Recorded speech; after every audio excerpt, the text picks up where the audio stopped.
Alam mo ba na may mga taong naniniwala na literal na may lungsod sa ilalim ng Maynila? Ang simpleng tunnel lang ha, kundi isang buong imperyo na tinago ng panahon. Sinasabi, sa ilalim ng Intramuros, Quiapo at Luneta, may mga lagusang kumukonekta papunta sa ibang mundo. At ang tawag dito, the Lost City under Manila. Balik tayo sa panahon ng mga Kastila.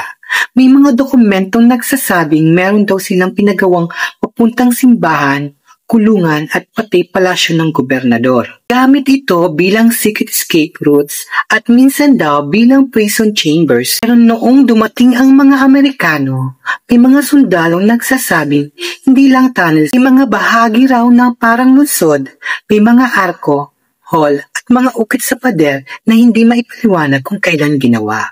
At ayon sa ilang matatanda sa Quiapo at Intramuros, may mga trabahador daw noong 1950s na biglang nawala habang nagkukumpuni ng drainage. Sabi ng mga kasamahan nila, bumuka lang yung lupa, pagtingin nila wala na. Ang iba naman may narinig daw na kalansing ng bakal sa gabi.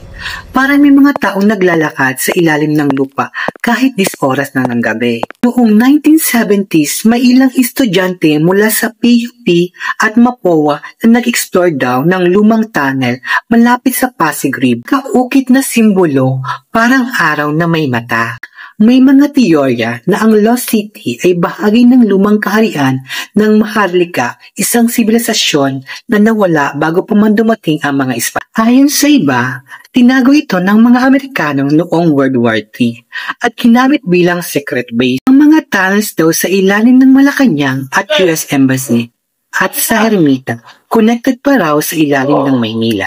Confirm na mga historian may underground network talaga noong Japanese occupation.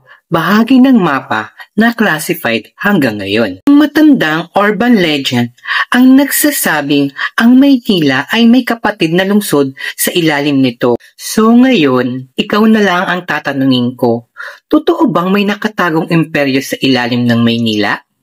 O baka naman, tinapan lang ng kasaysayan ang katotohanan, hindi pa handa ang mundo marinig.